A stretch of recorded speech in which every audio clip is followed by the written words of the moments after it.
guys got killed in Vietnam. Back in Who did? Ronnie Hurst, Andre Wilson, all three of them. All three of them were killed in Vietnam? You know that memorial up there? We raising money for that. Oh, really? That's what this whole thing was about. Okay. I don't know how long it took us to do it, but I know these are all the shows. The Boss Man? The Boss Man. That was me. That was you, Smokey King and the Flames. Smokey? Where that? Smokey King and the Flames. Is that right? Now, what were you guys? Dancers? We was dancing. Now, what school did you go to? What high school? I was at Trade. The Trade? How many were in the group? Everybody in this group was from Trade. Me, Walter Francis, Smokey was Arthur King. That's why we Smokey. Arthur King, George Shines, me, Walter Francis, and Ronnie Wilkerson. It was 5. Hello, my name is Skip Williams. I live in Los Angeles, California now. I've been back here now for about 2 days visiting. He's my good friend and companion and buddy here, J.B. Bradley, who we go back many, many, many years ago. In fact, I think in the picture business, if J.B., I learned everything just about from J.B. on the pictures and everything, man. Well, that's what I was here for. For you youngsters coming along, anything, you know, that I could send your way, I tried to do that. And because I know if you get into pictures, you won't be in trouble, because them pictures will keep you busy enough that you don't have time to get in trouble. Your parents would always know where you're at. And so I thank God that the things that I tried to do here to enlighten you young people, it did pay off. So I sit back now and I see the things that I've done, it's paying off. So I'm very, real pleased. Yep, and I'm glad to know that you came back to show this appreciation to us, because God, we miss you. Thank you. Yep. It's a pleasure coming back here. Now the main reason of this monument being here, these two gentlemen right here were my neighbors that lived behind me. Ronald C. Hurst and Gus Stovall Jr. were my neighbors. And it was a total shock to me when I found out that they got killed during the Vietnam War. And I said to myself, 10 years from now, they'll be saying Gus who or Ronald who? And I said, no, man, I've got to do something about it. So I got all the entertainers that I knew, friends and everything, and got them together and asked if it would be possible that we could have shows and stuff and raise money to put some kind of monument up there so they will never be forgotten. So when we first started out, we used to have them in different little places, like little down at Commerce High. We had one at Commerce High. We had one someplace else. But then we went down and we talked to a good friend of ours, Richie Sibilia. And we asked Richie, said, Richie, do you think it's a possibility that we could use your club to raise money? And Richie said, hey, no problem. So, that would have been, would have bring people down here too, for him, So he let us start using his club, and we had 3 or 4 acts. I mean, this place, Syriacos was looking like Apollo Theater. Oh yeah. We had all kind of, we had entertainers, we had dancers, singers, comedians, everybody joined in on the thing. So for the whole summer, we raised money and we raised money and we raised money. So in 1968, what we did was we looked, we saw the money we had raised. We went to this place up there on Boston Road. Yeah, Boston Road, yeah. right next to St. Michael Cemetery. And we asked them if there was a possibility they could make a nice monument. And they said, sure, no problem. We gave them the money, and it took them, I think, about almost a year before they finished. And this is the results right here. And hey, right now, like I said, my children's children, your children's children, and everybody can come by and remember these 5 men who sacrificed their life for this. I mean, this is I mean, if we could have done more, we could have, we would have done more. But hey, this is the best we could have done, and we appreciate it for what they did. We appreciate it very much. Y'all were like during that time, I know, because you kept me busy. I had all the work I could take care of down to Syracuse when you would bring those groups in, and because we packed them in down there, and then Bernard Jones and I, we was working, the other end of it there to help, keep the groups in there, and we miss him around here.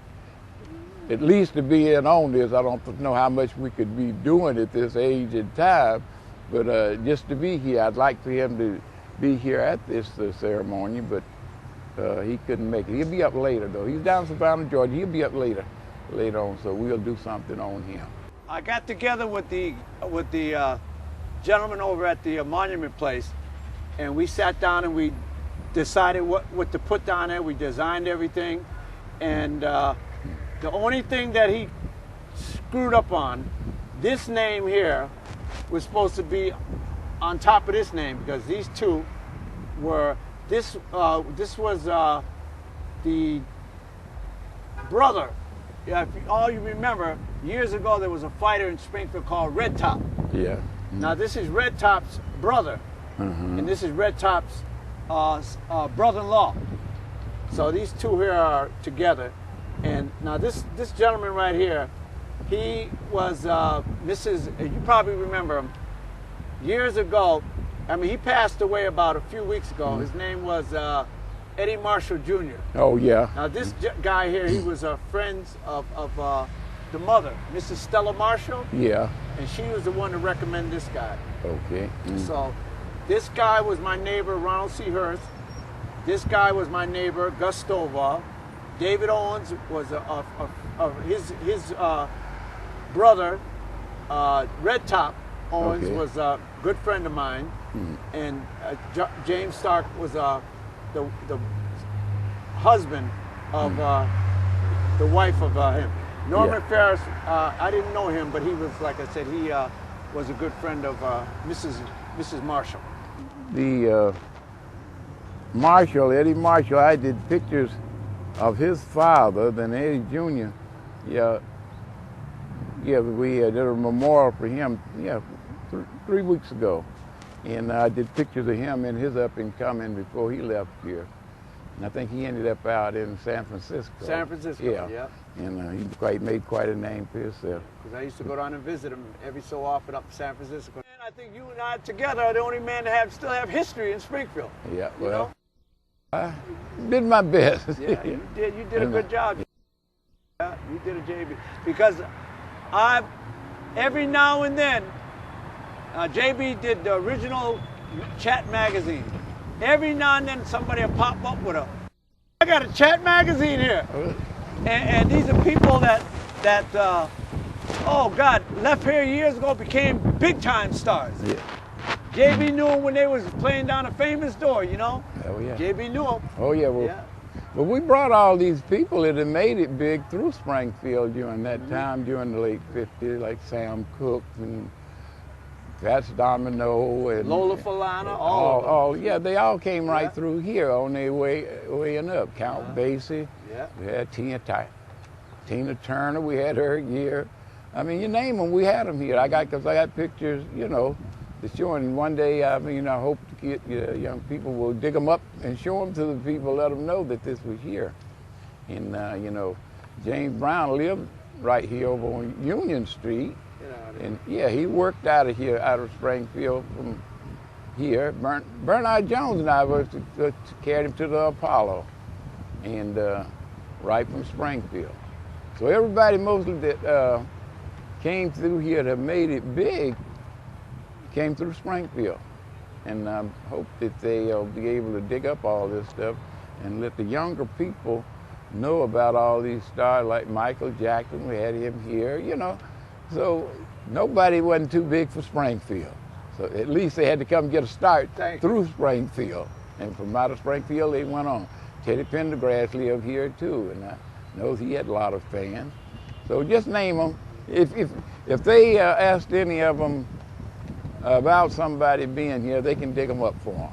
I see. I won't be able to do it, but they can do it. Taj Mahal.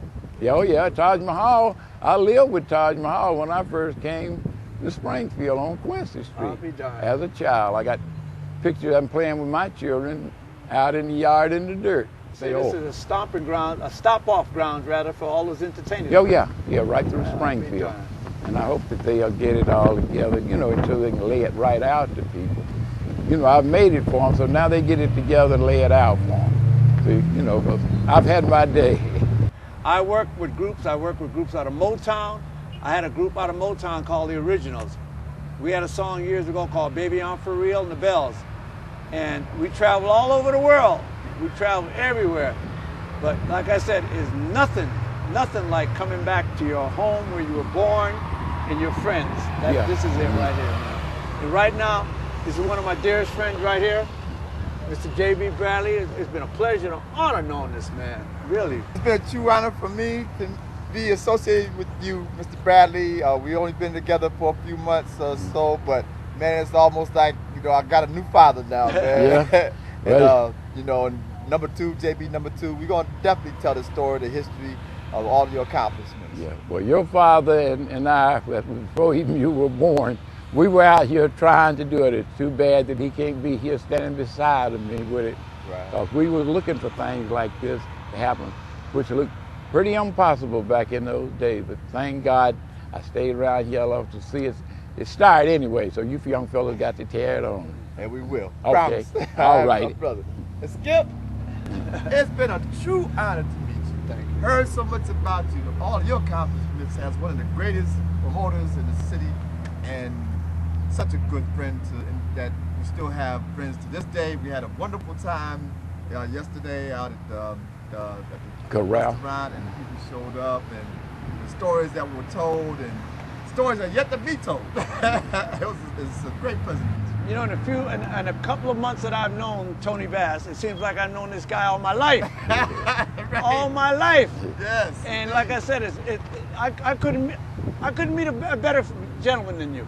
Hey, You have been a true gentleman, a nice friend. That means a lot. Hopefully, in some small way, that what you guys have done and what we're doing now will help the next generation to maybe put down the guns and pick up a camera and begin to do something more positive with their life.